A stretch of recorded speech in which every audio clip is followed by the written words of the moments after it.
Hey, my name's Anne Bonney. I'm an international keynote speaker and an author of Get Over It. And best advice I ever got was shut up. Shut up, Anne. That's the best advice you ever got. How was that great advice? Dude, I can hear this. I talk too much. So what, you heard this at like age 4? When did you hear this? 4, 5, 6, 7, 8, 10, 11, 12, 13, 14. I've heard it my whole life. And it was never that rude, but essentially that's what it is. And I needed to learn how to listen. I needed to learn how to edit. You know, you don't have to say everything that comes into your head. I learned late in life. And I also learned that in order to make comments land sometimes, you got to say them and shut it. I love it. Yeah. That's great advice. I agree. That is great advice, right? So I teach salespeople that, right? Say it and then shut your mouth. Like, say the question, ask the question, and let it sit. Mm-hmm. Because some people aren't like you and I who just talk way too much. Right. Some people need process time. They need thoughtful time. They don't want to say the wrong thing, and they need to process it a little bit more in the right way, and that's okay. It's all right. And they may be waiting for their turn to talk, and if you keep talking, they're never going to get their turn. Yeah, that's a good reminder, right? So I suffer sometimes from that diarrhea of the mouth myself. So this should be entertaining, huh? So we're going to talk today about change, which is really exciting. I'm super jacked about that, but Anne, you've never had to encounter any change, right? Everything has been smooth in your world? Other than the pandemic, everything's been really the same for my whole life. Oh, good. Yeah. Good, yeah. So just changes in the last 18 months, which I know is bullshit. So anyway, so tell me about the biggest change other than the pandemic that's happened to you, dear. Well, there have been a lot, but I think maybe perhaps the first biggest one was in second grade, spring of second grade. I skip home from school and my parents are both there. And I'm like, why is dad home? And they sit us down and they say, we're moving to Saudi Arabia. And I'm like, I have no idea what that means. Like, I'm 7, I don't know. And my dad worked for Marriott Hotels and he got a job with Marriott in Saudi. And so we moved from, Lake the Ozarks, Missouri, really green lush to the desert of Saudi Arabia. And thus began our international journey. So that was the first big one. Wow. Yeah. Wow. That's a pretty good start for change. Yeah. Holy crap. So second grade. So like you said, though, you didn't really understand what that meant. But yet you knew that was likely something big. So how long were you there? We were in Dhahran for a year. Then we moved to Riyadh. So we were in Saudi for 2 years. Then we moved to Egypt. You could see the pyramids out of my brother's bedroom window, which was so cool. And then we moved to Greece for 4 years and lived in Athens. You could see the Parthenon from the top of the hotel where we lived. And just an amazing way to grow up because at 7, you don't know any different. It's just your life, And I remember getting letters from my Girl Scout troop like, do you ride camels to work? Do you have a bathroom? And I'm like, the heck, you guys, like, this isn't, we're not Bedouins. This isn't normal life. Yes, we have a bathroom and I don't ride a camel to school. So, but it's just your life. And you just kind of learn to different people and different cultures. And it was awesome. Wow. Yeah. Wow. That's super fun. So, but I'm disappointed you didn't have a school camel that you got to ride to school every day. Because I had a school bus, right? I'm from northern Wisconsin. And there was no humping going on in our school bus. There might have been with the camels. There was some humping. 2 cute little American kids, managers' kids, did get to babysit Silver, the baby camel, as a promotion outside of the front of the hotel for 1 weekend. So we did have a camel for a little while. And apparently my dad loved it and wanted to keep it. But my mom was like, we don't need a pet camel. No, you don't need a pet camel. So that was the first time you also experienced disappointment, right? Because you didn't have a pet camel. Is that right? Well, I didn't realize it was ever an option. It's a good thing to tell me because I would have gone full hardcore press to try to get the camel. Awesome. Yeah. Awesome. Yeah. So did you eventually get pets, or was that a common theme with your mom? She always say no pets, or what's No, up? we had a dog when we lived in Minnesota, and then we had another dog when we lived in Missouri. And then when we went to Egypt, I asked my parents for a kitten, and they made jokes that if they maybe dropped it, always lands on its feet. And I started crying. So they said, yeah, get a cat. So we've had cats ever since. And I've had some dogs and, pets are part of the life. Cool. Yeah. Cool. So you've been introduced to change at an early age, but then as life goes on, right? I don't know. Do you think we get more resilient to change, or do you think we get more stuck in our ways? I think it all depends. It depends on the person, the circumstances, the how successful the changes are. If you have a whole bunch of bad experiences with change, you're going to be like, no, I'm good. I'm good. Though it's interesting, during the pandemic, one of the questions in my change presentation is, what is your change tolerance? And recently I've been asking, what's your change tolerance? And how do you think your change tolerance has changed since February of 2020? And overwhelmingly, people are saying, I'm more resilient in change, because they were dropped into it and they were just had to figure it out. And people realize, I'm kind of a badass, I can figure this out and make it work. And change becomes a little less scary as we do more and more of it.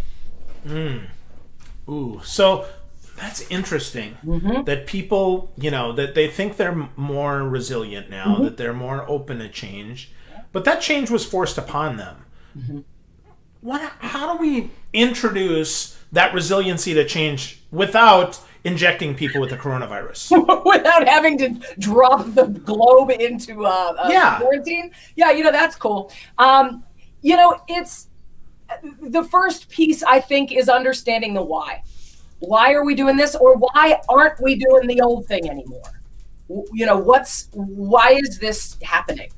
And sometimes we don't know. Sometimes we can't explain it. Why can't we go back, or why are we moving forward? And when that why is compelling enough, it really motivates a little bit more resiliency and more charge towards that change. Okay. Well, so that brings us back right to your first one there. You understood the why Dad's got a job. Okay. Well, that's an acceptable reason. I get that, right? So that's cool. So we figure out that why in our organization. Is there, Cialdini talks about persuasion. Is there a pre-changeation, if you will? Is there something we have to do before we get to the why? Do we have to set that up and kind of preview that or something? I think there's two things that come to mind, especially when it comes to organizational change or moving people through change. First thing is trust. If I trust you, Phil, I'm going to say, all right, I don't know this StreamYard thing, but I'll do it. Okay, I trust you that this change is going to be a positive thing. So if we're building trust in that relationship, that's going to help people get more on board when they go right to resistance. And the second thing is communication and getting them involved in the decisions, if at all possible. Because then people feel like they were part of it and it wasn't just thrust upon them. Okay.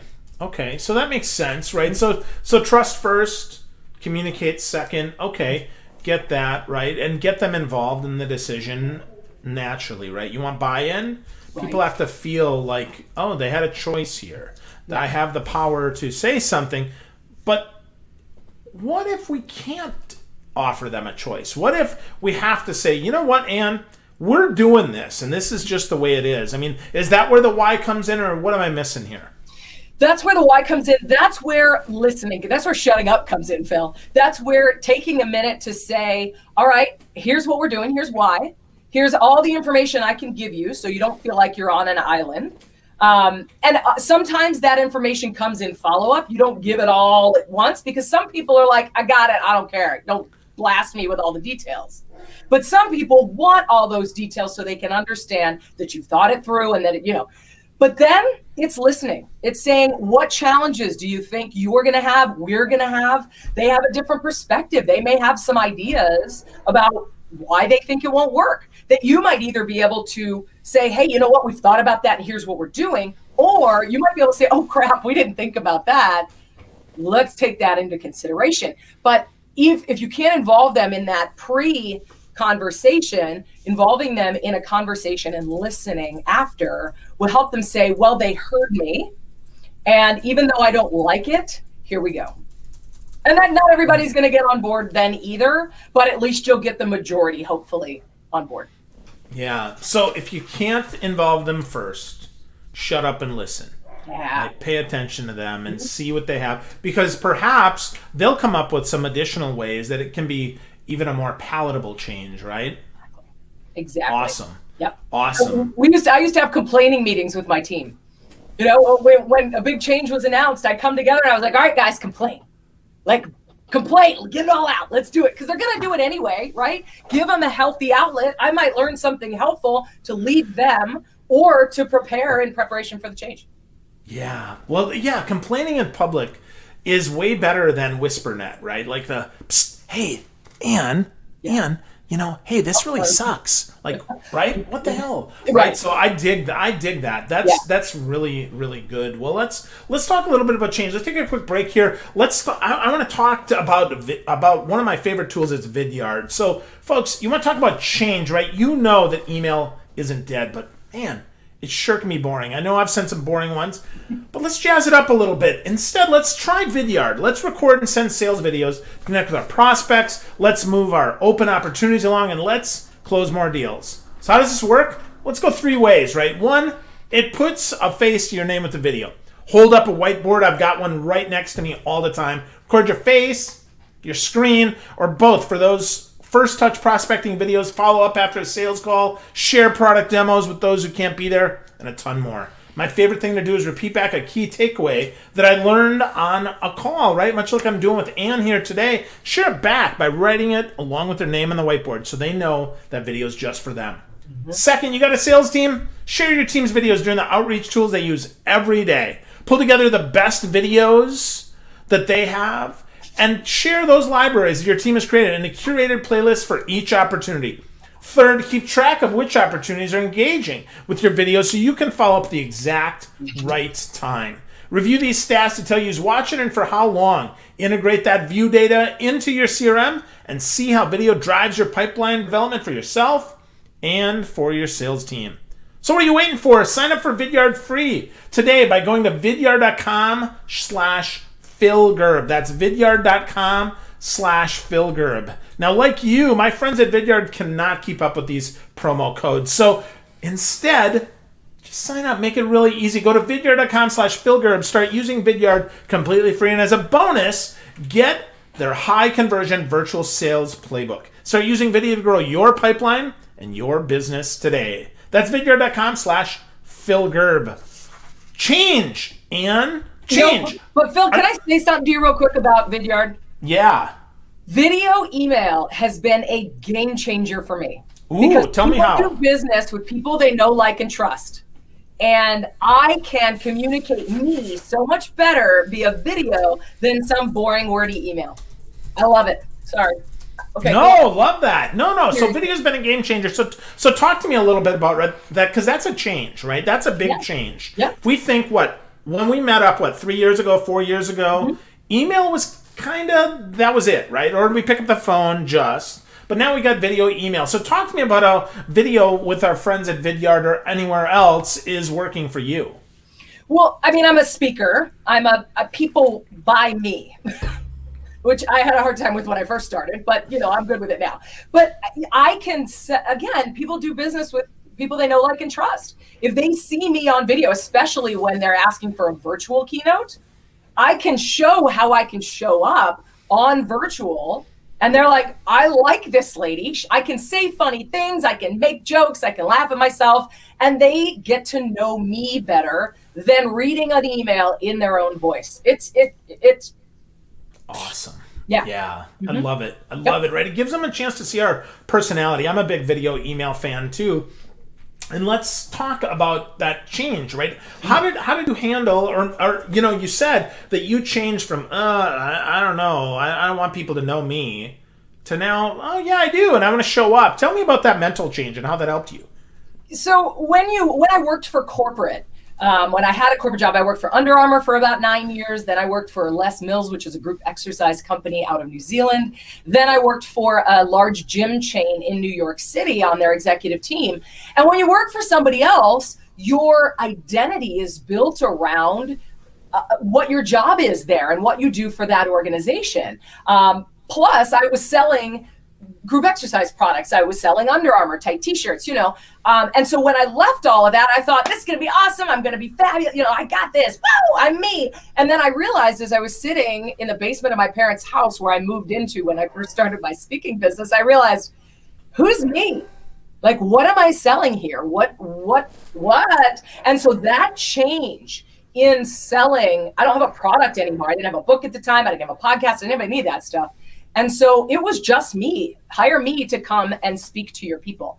And so all of that focus on selling all of this created a need to figure out who this was. And that was one of the big shifts for me in my business, because it was just completely different and something I'd never done before. Wow. So let's unpack that. The need to figure out who we are is, that's such a fundamental need.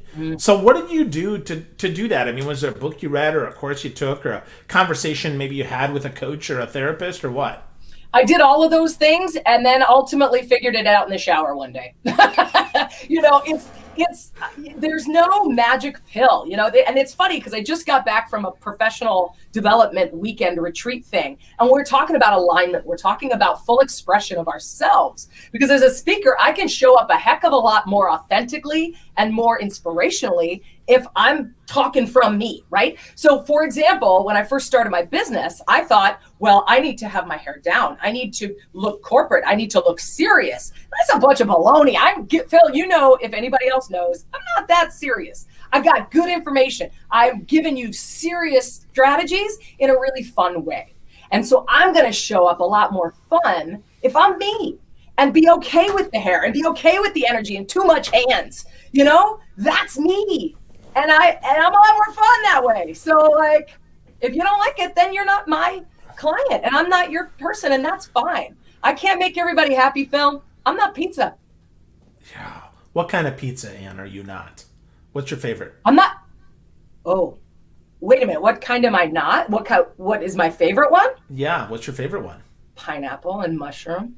Ooh, no meat, no ham, no meat? No, I'm not big with meat on pizza, and I'm not a vegetarian. But I don't like, you were saying what pizza am I not? I was going to say pepperoni pizza, but definitely pineapple. Okay, all right. Well, that's good. That's good. So one of your big things here is about acceptance and engagement and productivity. Really important stuff. So as you're thinking about that, first, Stu Heineck says he loves those in-shower realization moments. Right, absolutely. Sometimes it's the only time you get peace and quiet to think. Yeah, for sure, right? So, but talk to me about that acceptance, right? I think that starts with self-acceptance in order to get the idea out there. So talk to me a little bit about, now that we've gotten that self-acceptance, we've taken a shower and washed all that crap away, now how do we get the team to buy into that, and how do we help them? You mean, so with that self-acceptance, I don't think that has a lot to do with your team. It does, I guess, and encouraging them to be themselves and to be able to express themselves and complain in a way that's acceptable and that's productive, rather than just the water cooler talk. But I think that self-acceptance is important, and it's most difficult because there are so many things that society tells us from all of the different messages. I'm not saying society tells us because society's bad, but we get all these messages on what we should be. And it's really hard, and this is why it took me so long to figure out who Anne Bonney is. It is because there's so many things you want to be, and you feel like you need to be and should be. And it's kind of weeding out all of that stuff to say, okay, but what am I really? I'm a little silly. I'm a little bit blunt and bold. I try to be very tactful and emotionally intelligent, but I'm also a little bit, I'm going to say it, I might actually drop an F-bomb in an accident every once in a while. And that, not that you need to be a potty mouth to be authentic, but thinking about how we can fully express what we actually are comfortable with and what actually brings out ourselves rather than what we should be. Taking off the mask and saying, who am I really, and how do I show up in my most authentic way? If you want to build trust with your team, showing up authentically, they're not going to notice that there's a difference, but subconsciously they're going to, they're not going to get that vibe of, there's something that's being hidden here, you know? Yeah, and it's hard. It takes a lot of thought, you know, and not thought, and just kind of like what feels good. Yeah. That's so interesting. You talk about authenticity and how that leads to more trust and communication. And I would say, well, just like you said, though people don't get it, right? It's not like it pop them in the head Right. that maybe something's different. They definitely feel the energy shift. They definitely see that you're not pausing as long over every decision. I mean, certainly it's okay to be mindful and thoughtful about big decisions. Oh, yeah. But sometimes you just have to flow, and you have to be real, and you have to give people what you have. And understanding, what am I really? I think that's such a great question to get people to help trust and communicate with you. Yeah. And the other piece is letting them be them. Understanding that people on your team are going to be very different than you. They're going to make decisions differently. They're going to, you know, like I was coaching a CEO yesterday, and he said, I just want people to jump out of bed and attack the day. And I'm like, not everybody's going to do it the way you do it. And that's okay. Tell them what outcome they want and how they attack that. As long as they hit that end result, good to go. Yeah, absolutely. Yeah, I was just coaching a young salesperson just before we got on, and while I told him, hey, here's the process that we need to go through to make sure the sale happens, to make sure everything gets completed, I want you to inject your personality, show up with your full self on this. And I think letting people be themselves is super, super important. So as we think about that, Anne, and as we talk about change, those are big changes, right? Those are big changes. First, we got to trust ourselves. We got to figure out who am I really, and then let our team be them. But as we're trust managing, your team. Yeah, and trust your team for sure, right? So how do we manage up though, right? If we are finally coming forth as who we're meant to be, and our team is really coming forth in who they're meant to be, how do we manage up if our leader is resistant, like your CEO was, and said, "Hey, I want everybody to be just like me," right? So how do we change that? How do we help that? It's identifying what the need is and how it impacts the business, and approaching your higher, person with the reason why whatever change is necessary is necessary. It's not just going in and saying you need to do things differently, because as we think through the process of saying what would be different if this characteristic or this behavior of this manager was different, once we've thought that through, we might realize, you know what, they're doing it a different way than I'm doing it, but it's still okay. Like, it's only going to make me more comfortable rather than making the organization more successful. And so that the first thing is to look inside yourself and say, why do I want that? And then if it is still something that's going to help you achieve your organizational goals, help you create projects faster, help you build a stronger team, then it's learning how to communicate effectively and assertively. And by assertive, I don't mean aggressive. I mean assertive, bold, and confidently self-assured. Saying, I belong in this conversation and so do you. I want to enter into a collaborative problem-solving conversation rather than you're doing something wrong. So you learn how to communicate effectively, and hopefully you'll be heard. With some people, you're not going to be. Unfortunately, the beauty of human interaction is you never know how the other person's going to respond, and you can't control it. But learning how to communicate effectively can help you have the best chance at a good result. Awesome. Being better at communicating is something we all can be. You started up by saying, sometimes we need to shut up. We need to listen. So it's interesting that you say that when the title of your book is Get Over It, which seems like a punch in the face of, hey, change is going to happen, sucker. Get over it. So give me one more or two more great tips about how we can better get over it. And it's so funny, Phil, because I got a negative review one time from somebody who's like, it's really rude to say get over it. And so I kind of thought about changing the title of the book to Let's Get Over It, or adding a foreword that says, hey, just so you know, I'm not telling you need to get over it. I'm giving you tips on how you can, because wouldn't it be nice to get over it? So it's funny that you should say that. So 2 other tips to help get over it. One of the things that I love to say is that action shrivels anxiety.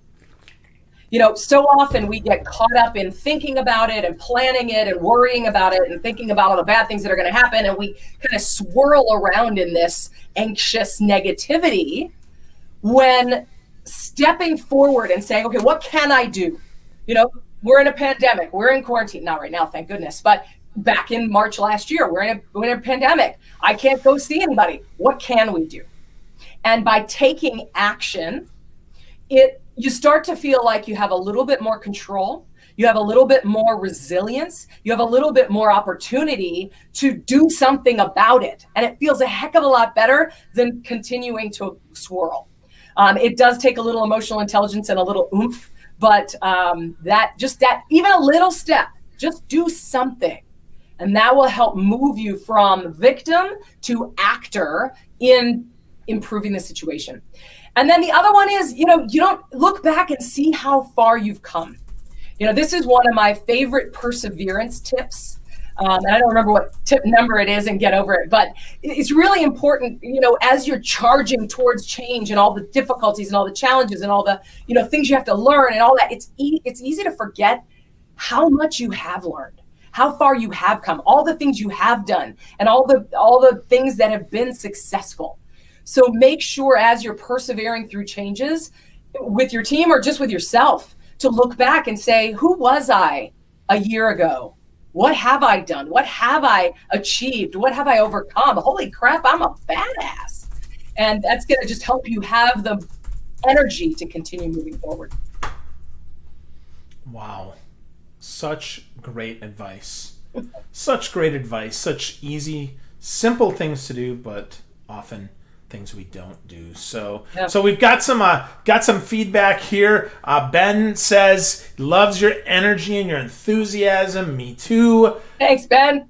Yep. Assertive does not equal aggressive, and he says, Anne, stick with get over it. Yeah. Right? Stick with it. Good Thank stuff, you. Right? Yeah. So be strong, be wonderful, and have that energy. So, Anne, if people want to get to know you more, of course they can go to your website at annebonney.com for sure. But if there was a favorite social media place, where would you direct them? Where can they get more of the insight and inspiration that is you? LinkedIn's probably the best place. You find me at Anne Bonney on LinkedIn. So that's probably the best place. You'll get updates on my podcast, updates on books. Sometimes I throw in my weekly email blast there just to give people a little bit of inspiration on how to continue building their influence so they can have better results with the people around them and ultimately have a better life. All right. Well, let's stop getting over it and start taking action. I love that you said action shrivels anxiety. Such great inspiration, such a great thing to remember. So, folks, if you're looking to get started, just take an action. Listen to what Anne had to say. It'll help you get over it. It'll help you be stronger, and it'll help you build trust and communicate even more effectively. Anne, you're a gem. Thanks so much for spending some time with me today. I loved it. You're the best. Thanks, Bill. You're the best, too. Talk to you soon. Talk to you soon.